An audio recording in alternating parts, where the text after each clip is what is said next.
Halo, selamat malam semuanya. Selamat datang di dalam acara SDH Holland Village Podcast. Saya Kirana Advenia akan menjadi host pada malam hari ini.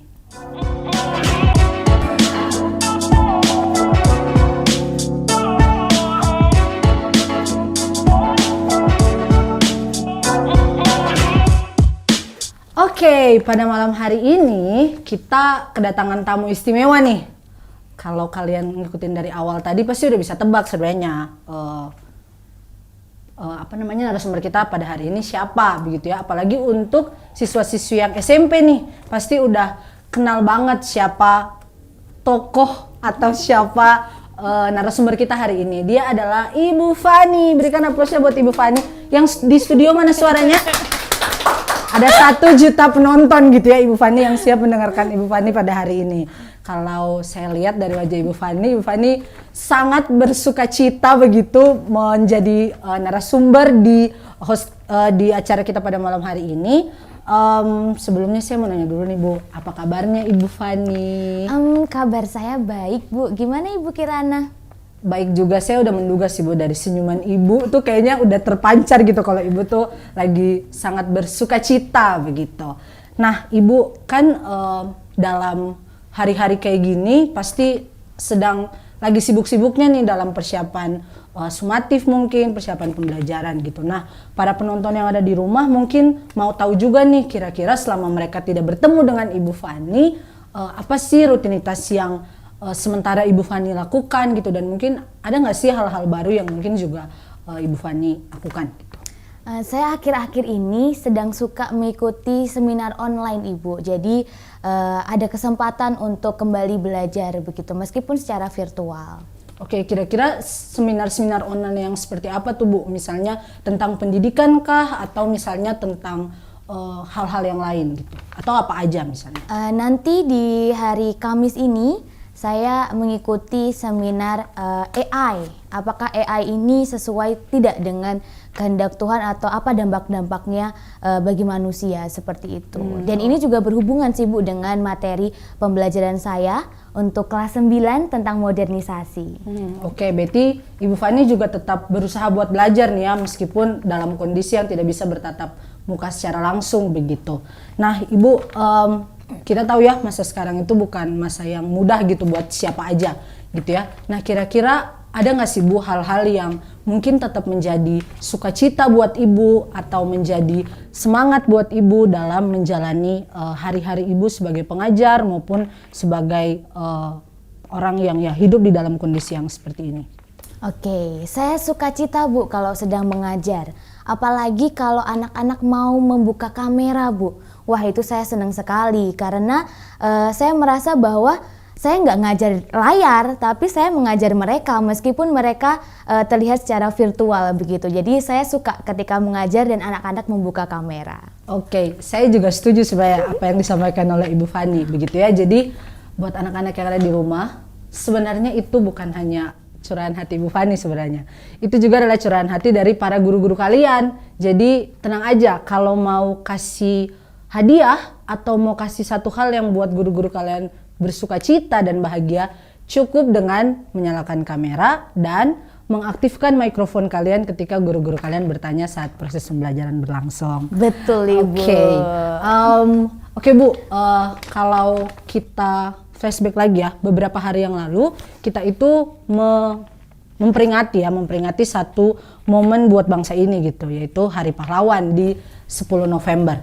Nah, buat Ibu apakah ada seseorang yang dijadikan pahlawan dalam hidup Ibu Fani atau inspirator buat hidup Ibu Fani yang rasanya tuh jadi patokan banget gitu buat Ibu Fani menjalani hari-hari hidup Ibu Fani ke depan baik sebagai anak muda ataupun sebagai guru di sekolah?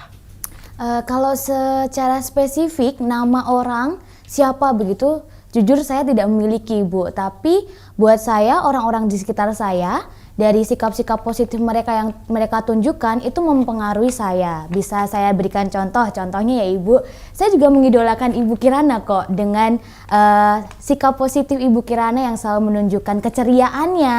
Itu bisa menjadi kekuatan untuk orang-orang di sekitar yang mungkin sedang tidak semangat, tapi melihat Ibu bersemangat jadi kembali bersemangat. Jadi seperti itu Bu, jadi tidak ada spesifik orang yang saya idolakan, tapi semua orang-orang di sekitar saya itu memberikan pengaruh juga untuk kehidupan saya.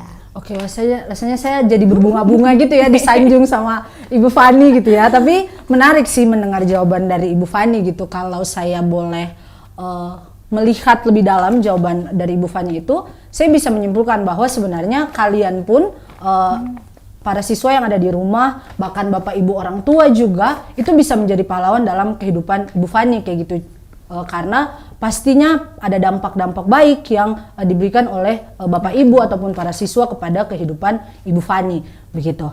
Nah, Ibu Fani dengan orang-orang yang tadi Ibu Fani sampaikan gitu ya, orang-orang yang bisa menjadi pahlawan itu adalah orang-orang yang bisa berdampak baik gitu atau memberikan teladan gitu ya dari kehidupan mereka yang berdampak juga dalam kehidupan Ibu. Kira-kira apa sih satu hal gitu ya, satu hal yang benar-benar Ibu Fani dapatkan dari siapapun itu gitu ya, yang membentuk Ibu Fani sampai hari ini?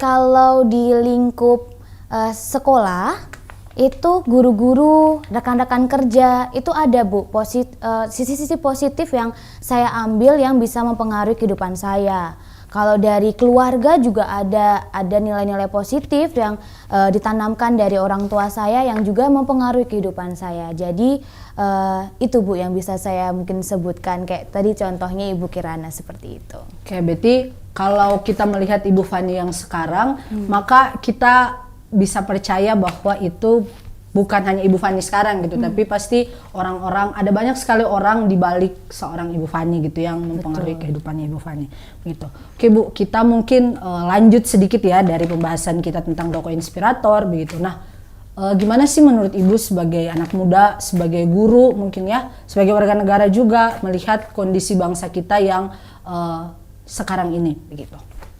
Secara keseluruhan sebenarnya saya khawatir Bu, tapi juga tidak patah semangat dan tidak merasa tidak memiliki pengharapan seperti itu. Karena pemerintah itu kan menganjurkan untuk melakukan new normal. Harapannya pandemi boleh segera turun, tapi sampai sekarang kita masih mendapatkan dampaknya. Namun saya juga percaya bahwa pemerintah sudah melakukan yang terbaik dan kita sebagai masyarakat juga perlu bijak dalam mengikuti setiap protokol dan juga anjuran dari pemerintah. Seperti itu sih Bu. Oke, berarti berkaitan dengan pandemi nih Bu, kira-kira menurut Ibu siapa sih yang bisa jadi pahlawan buat kita nih, buat kita sebagai orang-orang yang mungkin kita lagi bekerja atau siswa-siswi yang lagi di rumah atau warga masyarakat secara umum dalam pandemi ini, kira-kira siapa sih orang-orang yang bisa kita jadikan sebagai pahlawan gitu di masa kayak gini? Sebenarnya siapa yang dijadikan pahlawan? Kita semua bisa Bu, karena kita juga memiliki peran dalam masyarakat. Sebagai saya contohnya sebagai seorang anak dari keluarga dan juga sebagai seorang guru, dan tentunya anak-anak serta Bapak Ibu yang mendengarkan juga memiliki perannya masing-masing. Jadi sebenarnya kita semua bisa untuk mengambil peran dan menjadi seorang pahlawan begitu. Oke, berarti di masa pandemi sekarang ini kita bisa menjadi pahlawan buat lingkungan kita yang paling kecil, misalnya di keluarga kita atau di lingkungan kerja kita atau bahkan lingkup yang lebih besar. Belum harus kita jadi dokter atau jadi perawat, mereka punya tugas mereka masing-masing di rumah sakit, tapi kita bisa menjadi pahlawan buat diri kita dan juga orang-orang yang ada di sekeliling kita dengan menjalankan 3M tadi. Gitu ya, jadi supaya kita tetap terhindar dari virus yang luar biasa ini gitu. Oke Ibu, tapi dari poin Ibu tadi berkaitan dengan masyarakat berarti ya. Berarti kalau kita mau lihat fokusnya adalah di manusia-manusianya gitu. Karena kan pahlawan pasti adalah identik dengan manusia begitu, apa yang manusia lakukan. Nah, kira-kira menurut Ibu kondisi manusia Indonesia sekarang ini tuh seperti apa sih kalau bagi Ibu? Kalau bagi saya ya tentunya manusia yang harus melakukan atau memberikan pemulihan, karena manusia loh yang memanfaatkan, yang mengolah segala sesuatu yang ada di dunia. Tentunya manusia juga yang harus bertanggung jawab dengan apapun yang mereka sudah lakukan. Begitu. Oke, berarti memang manusia nih yang harus berperan aktif gitu. Kita nggak bisa nunggu teknologi dan juga mesin yang makin canggih, karena apalah artinya semua itu kalau manusianya sendiri tuh nggak punya tekad buat bisa melakukan sesuatu gitu. Oke, thank you Ibu Fani buat jawabannya yang sekali lagi mengingatkan kita gitu ya, bahwa kita itu tetap punya peran yang sangat penting gitu dalam kondisi-kondisi yang sekarang ini gitu. Nah Ibu, kalau kita lihat lagi, kita pasti harus mengakui gitu bahwa dalam menjalani masa-masa yang seperti sekarang ini, kita melihat ada banyak sekali orang-orang yang membantu gitu, membantu kita, Bu Fani, saya, para orang tua di rumah ataupun juga anak-anak dan seluruh penonton untuk menjalani atau bisa survive di masa sekarang ini gitu. Kira-kira menurut Ibu ada nggak sih orang-orang yang kalau sekarang Ibu bisa memberikan kata terima kasih gitu ya kepada orang-orang itu yang mungkin sudah bisa membantu Ibu survive dalam masa seperti ini, kira-kira siapa Bu? Oh banyak Ibu, kalau mungkin diurutkan sepertinya tidak selesai-selesai nanti podcastnya. Selama ya Bu pasti podcastnya. Jadi pertama mungkin saya mengucapkan terima kasih untuk pemerintah yang tidak lelah-lelahnya begitu mengingatkan, kemudian membuat kebijakan yang saya yakin mereka juga memikirkan dengan penuh hikmat begitu. Lalu yang kedua terkhususnya juga untuk pihak-pihak dari kesehatan, baik itu dokter maupun perawat yang menjadi garda depan kita. Kemudian saya juga berterima kasih untuk orang tua yang selalu berusaha untuk bekerja sama dengan sekolah, baik itu bersama dengan guru dan juga membantu membimbing anak-anak. Dan juga terima kasih untuk anak-anak juga yang meskipun saya tahu kalian pasti sedang dalam kondisi yang lelah begitu, tapi tetap berusaha untuk mau menyelesaikan pembelajaran dan kuarter 2 ini dengan baik. Jadi kurang lebih itu Bu, ucapan terima kasih saya untuk beberapa orang yang saya sebutkan tadi. Berarti kita harus memberikan apresiasi sebesar-besarnya ya buat orang-orang yang tadi sudah Ibu Fani sebutkan, dan bahkan kalau sedang menonton podcast ini juga langsung bisa bertepuk tangan buat diri sendiri buat mengapresiasi apa yang sudah dilakukan gitu. Betul. Oke Ibu Fani, kalau kita menginjakan kaki di tahun 2020 ini, pasti kita nggak boleh meninggalkan yang apa yang sudah terjadi beberapa tahun yang lalu, bahkan apa yang terjadi di Indonesia di tahun-tahun yang sebelumnya begitu. Itu juga yang berkaitan dengan pahlawan-pahlawan kita nih. Nah kira-kira ada nggak sih Bu? Kan kita punya banyak banget tuh pahlawan, dari Sulawesi ada, dari Jawa, dari Sumatera, bahkan sampai Papua pun ada pahlawannya gitu. Kira-kira ada nggak sih Bu satu orang pahlawan gitu ya yang kayaknya Ibu tuh suka banget sama ceritanya, terus kayaknya menarik banget nih kalau para penonton yang ada di rumah juga bisa tahu dan kenal pahlawan tersebut. Oke, jadi saya punya Bu satu idola, yaitu Pangeran Diponegoro. Bukan ini, tapi Pangeran Diponegoro itu berasal dari Jawa. Bukan karena saya dari Jawa ya Bu, kemudian saya memilih beliau, tapi Pangeran Diponegoro ini merupakan salah satu pemimpin dari Perang Diponegoro atau Perang Jawa. Nah, Perang Jawa ini merupakan perang yang cukup sulit untuk ditaklukkan oleh Hindia Belanda. Bahkan korban-korbannya juga memakan korban yang banyak. Dari Hindia Belanda sendiri itu meninggal 8.000 orang Ibu. Kemudian dari pihak pribumi itu 7.000 orang, lalu orang Jawa sendiri 200-an orang. Nah, tapi 3 hal yang membuat saya kagum dengan beliau adalah yang pertama, dia peduli dengan orang lain. Meskipun dia pangeran yang dia memiliki kekuasaan dan juga kemampuan yang lebih begitu, tapi beliau ini menunjukkan kepeduliannya. Di awal mula peperangan ini sebenarnya karena Diponegoro ini geram sama Hindia Belanda yang memperlakukan rakyatnya dengan semena-mena. Makanya dia maju untuk melawan dan melakukan pemberontakan kepada Hindia Belanda. Lalu yang kedua, beliau juga merupakan pemimpin yang cerdik dan juga pintar. Nah, meskipun Indonesia pada saat itu mendapatkan banyak kekurangan, tapi dia memiliki banyak batalion untuk berpindah-pindah, terus menggunakan perang gerilya dan juga perang terbuka. Dan yang ketiga yang saya amazed dengan beliau adalah mereka menggunakan alam sebagai senjata. Nah, contohnya mereka melakukan penyerangan itu saat musim hujan. Jadi saat musim hujan deras, Hindia Belanda akan kesulitan, Bu. Nah, justru itu waktu di mana momen-momen mereka melakukan penyerangan. Terus yang kedua, mereka juga menggunakan hutan sebagai tempat perlindungan. Mereka memasang perangkap-perangkap begitu di hutan. Kemudian yang ketiga, mereka menggunakan penyakit sebagai musuh yang tak terlihat. Penyakitnya adalah penyakit malaria dan juga disentri sebagai salah satu aspek untuk menyerang Hindia Belanda. Dan untuk cerita saja, Bu, si Pangeran Diponegoro ini merupakan pangeran atau tokoh yang sulit untuk ditangkap oleh Hindia Belanda. Dan sampai-sampai Hindia Belanda ini mengirim utusan dari yang terlihat dia lebih pandai atau lebih tangkas begitu untuk mengambil kekuasaan memimpin Jawa pada saat itu. Nah, terus yang kedua, saking sulitnya Hindia Belanda itu sampai bikin maklumat, Bu. Maklumat yang bagi semua orang yang bisa menangkap Diponegoro itu akan diberikan uang, kemudian diberikan tanah dan juga penghormatan. Saking sulitnya. Terus hal ketiga yang saya kagumi dari beliau adalah dia mau berkorban untuk orang lain. Ini juga akhir cerita dari perang Diponegoro. Jadi Diponegoro ini melakukan negosiasi terhadap Hindia Belanda. Dia mau selama Idul Fitri, kemudian selama bulan puasa, jangan ada gencatan senjata. Kita diskusi secara baik-baik.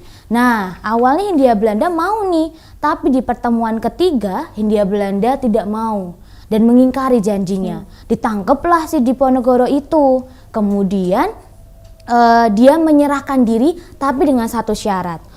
Aku mau menyerahkan diri nih, tapi laskar-laskar yang tersisa itu harus dibebaskan begitu. Dan Hindia Belanda setuju. Tapi pada akhirnya Diponegoro ditangkap terus diasingkan. Nah, pengasingannya ini berpindah-pindah, Bu, dari Magelang kemudian ke Semarang, dari Semarang ke Batavia atau ke Jakarta, dari Jakarta ke Manado, kemudian dari Manado ke Makassar. Nah, akhirnya meninggal di Makassar. Begitu, Ibu. Oke, Betty, menarik banget ya cerita dari Pangeran Diponegoro. Mungkin cerita ini tidak asing dengan kalian gitu ya, karena kalau yang belajar IPS mungkin tentang perjalanan menuju kemerdekaan Indonesia, melawan kolonialisme, yang SMA juga belajar tentang ini. Ada 2 poin sebenarnya yang saya bisa nangkep gitu, Bu, dari cerita Diponegoro ini, yang bisa mungkin kita juga ambil sebagai satu teladan yang baik. Yang pertama adalah memanfaatkan segala hal yang dimiliki untuk mencapai tujuan yang baik gitu. Karena Indonesia punya banyak hal gitu ya, Bu. Pangeran Diponegoro tadi sudah memberikan contoh. Kemudian yang kedua adalah rela berkorban gitu. Rela berkorban untuk melakukan apapun supaya bisa menghasilkan sesuatu yang baik buat orang lain begitu. Oke, Ibu, ini pertanyaan yang terakhir. Gitu ya, Bu, pertanyaan yang terakhir yang mungkin juga bisa berdampak buat, kita harapkan bisa berdampak juga buat para penonton yang menonton podcast ini. Kira-kira, Bu, kalau ada tips-tips nih yang bisa Ibu bagikan kepada penonton setia SDA Holland Village Podcast ini tentang apa sih kontribusi yang mungkin bisa diberikan gitu ya dari para siswa ataupun siapapun yang menonton ini kepada bangsa dan negara kita. Ya mungkin nggak bakalan jadi pahlawan yang sampai jadi pahlawan nasional gitu ya, tapi mungkin ada hal-hal yang mungkin bisa dilakukan gitu sebagai bentuk kontribusi bagi bangsa dan negara kita. Oke, berhubungan dengan tema kita hari ini, bagi saya pahlawan itu semua orang, siapapun itu yang bisa memberikan dampak positif atau perubahan kepada orang-orang di sekitar. Nah, bagi saya juga 3 hal penting yang perlu dilakukan oleh siapapun. yaitu mau peduli terhadap orang lain, mau memprioritaskan orang lain, mau rela berkorban juga untuk orang lain. Nah, ketiga hal ini mungkin di masa pandemi ini kelihatannya susah ya Bu untuk melakukan hal tersebut, tapi justru itu tantangannya. Bagaimana meskipun kita sedang dalam keadaan kesulitan, tapi gimana kita masih mau untuk memikirkan orang lain. Dan betul kata Ibu, bukan motivasinya untuk wah kamu pahlawanku, begitu tidak. Tapi itu justru tugas kita sebagai anak-anak Allah yang perlu memancarkan juga kasih kepada orang lain. Karena Allah sendiri kasih, otomatis kita sebagai anaknya juga perlu menunjukkan kasihnya tersebut. Jadi itu mungkin Bu pesan-pesan yang bisa saya berikan kepada setiap pemirsa yang mendengarkan. Kayak menjadi garam dan terang dunia sebenarnya ya Bu, bagi orang-orang yang ada di sekitarnya gitu. Oke, kita sudah sampai di pertanyaan yang terakhir, tapi podcast ini belum selesai Bu. Kayaknya kalau hanya sebatas pertanyaan tuh ya boleh, tapi kayaknya harus ada sesuatu yang seru yang membuat tertawa dan mengocok perut begitu. Oke. Ya, buat kita tertawa sedikit. Nah, kita akan main game. Nah, gamesnya ini adalah sebuah games yang mungkin kalau dulu ingat ada acara yang namanya Itbulaga Indonesia gitu. Nah, di situ kan bakalan ada clue-clue yang akan kita tebak Bu. Tapi tenang aja, dia nggak bakalan jauh-jauh kok dari apa yang tema kita hari ini tentang pahlawan dan juga tentang kehidupan kita sehari-hari. Jadi tetap stay, kita akan sama-sama bermain game. Oke, kita sudah punya nih sesuatu gitu ya di sini yang akan jadi bahan permainan kita nih Bu. Jadi gamesnya ini kita sudah punya satu kertas di sini, ada beberapa. Nah, kertas itu nantinya akan diangkat oleh salah satu di antara kita sesuai gilirannya. Kemudian orang yang tidak memegang kertas akan memberikan clue Bu.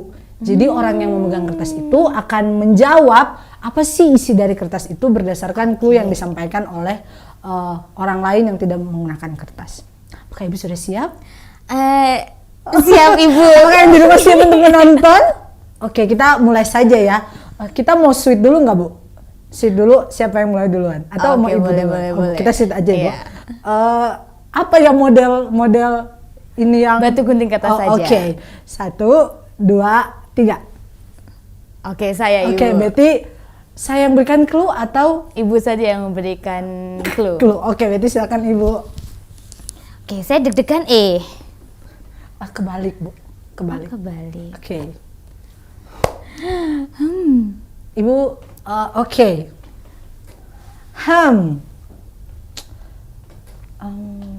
Benda,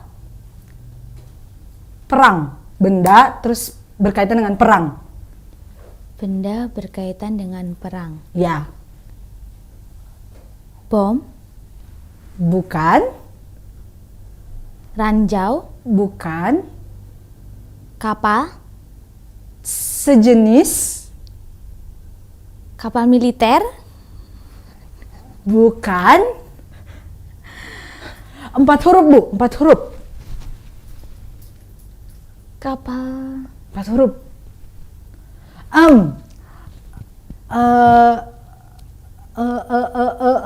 Dia, benda ini ada di darat.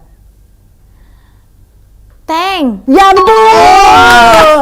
Oke. Maafkan saya Ibu, saya juga bingung sebenarnya clue apa yang mau saya sampaikan gitu ya. Oke. Kebalik. Terbalik. Oke. Kayaknya nanti saya langsung pas gitu deh Bu, saya nggak tahu. Oke, ini cluenya adalah benda Ibu. Kemudian sangat harus digunakan pada saat pandemi ini oleh dokter-dokter, suster begitu. Masker, Bukan. sarung tangan. Betul. Wah, Ibu Kirana jago ya. Oke, silakan Ibu. Oke. Oke, Ibu. Zaman dulu dipakai saat pada saat kemerdekaan juga masih digunakan. Kemudian benda. Terus dia ada 6 huruf. Salah satu alat transportasi yang digunakan saat zaman dulu gitu Bu. Salah satu alat transportasi.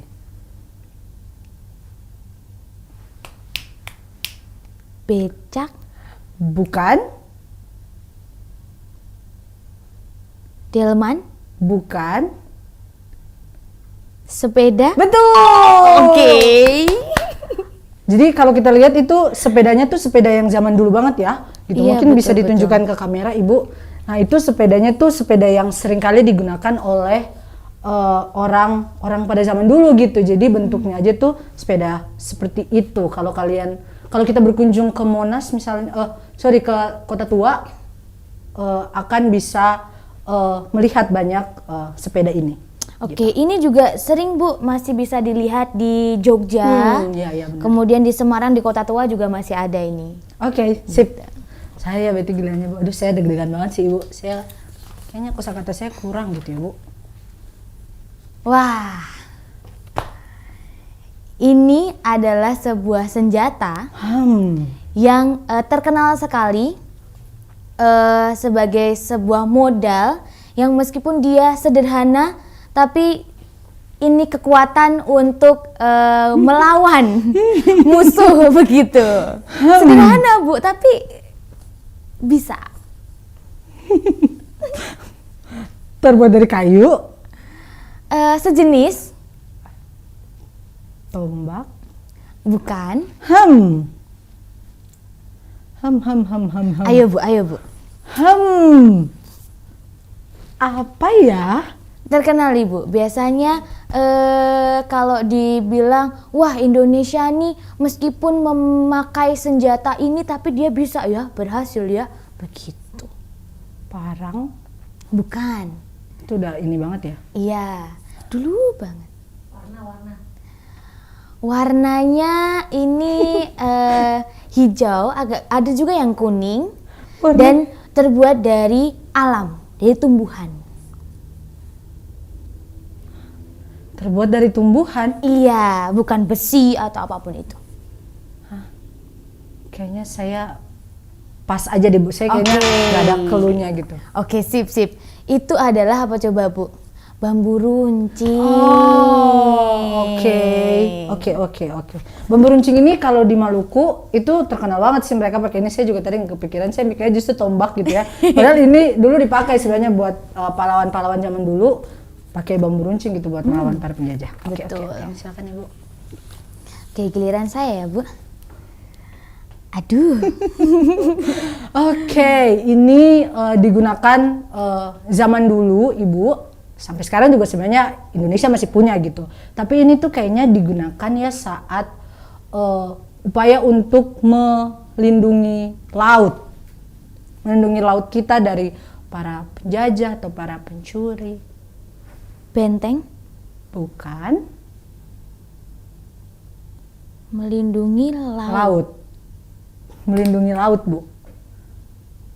Dia bisa jalan. Perahu, kapal. Iya, kapal. Kapal pesiar. Bukan. Kapal militer. Sejenis. Nama lain Ibu, nama lain. Kapal. Bisa juga jadi tempat persembunyian untuk menyerang musuh di laut. Kapal. Bukan. Mau pas aja Bu. Oke, pas aja Bu. Kayak kapal perang Bu. Oh alah. Jadi kapal perang. Jadi kalau kita tuh akan sering mendengar ini ketika pada saat Orde Baru dan juga Orde Lama, di mana TNI kita itu banyak yang bermarkas di situ gitu untuk melihat apakah musuh-musuhnya itu melakukan suatu tindakan atau tidak. Gitu. Bahkan sampai sekarang pun kapal-kapal ini berpatroli untuk mengamankan laut kita. Gitu. Betul. Oke. Wah, saya lagi nih. Saya sebenarnya Terakhir. Belum dong. Nah, ini nih. Ini adalah baju yang sering digunakan oleh R.A. Kartini. Oh, oke. Saya mikir dulu ya, Bu. Ya. Kebaya. Betul. Kali ini saya berpikir dengan cepat ya, para penonton ya. Satu yang terakhir ya. Silakan Ibu. Aduh. Kebalik Bu. Oke. Wah, ini mah harusnya Ibu Fani bisa jawab sih. Ini benda sudah pasti Ibu. Terus dia dipakai di zaman dulu, zaman kerajaan-kerajaan, apalagi Hindu-Buddha itu terkenal banget ini. Sampai sekarang pun di Jawa juga masih sangat terkenal. Bisa dipakai juga buat alat perang sebenarnya. Oke. Identik dengan Jawa banget Bu ini. Keris. Betul. Oke. Keris ini kalau belajar tentang sejarah kerajaan Hindu-Buddha ya, pasti kita akan menemukan misalnya empu siapa, menggunakan keris siapa gitu. Jadi keris apa gitu. Jadi ini juga sebenarnya kekayaan budaya kita gitu yang harus kita jaga terus-menerus. Oke, dengan berakhirnya games ini maka berakhir juga acara kita podcast pada malam hari ini. Jangan lupa nonton, like, subscribe dan juga bagikan ini kepada semua orang supaya bisa dinikmati bersama-sama. Sampai jumpa lagi di SDA Holland Village Podcast. Dadah.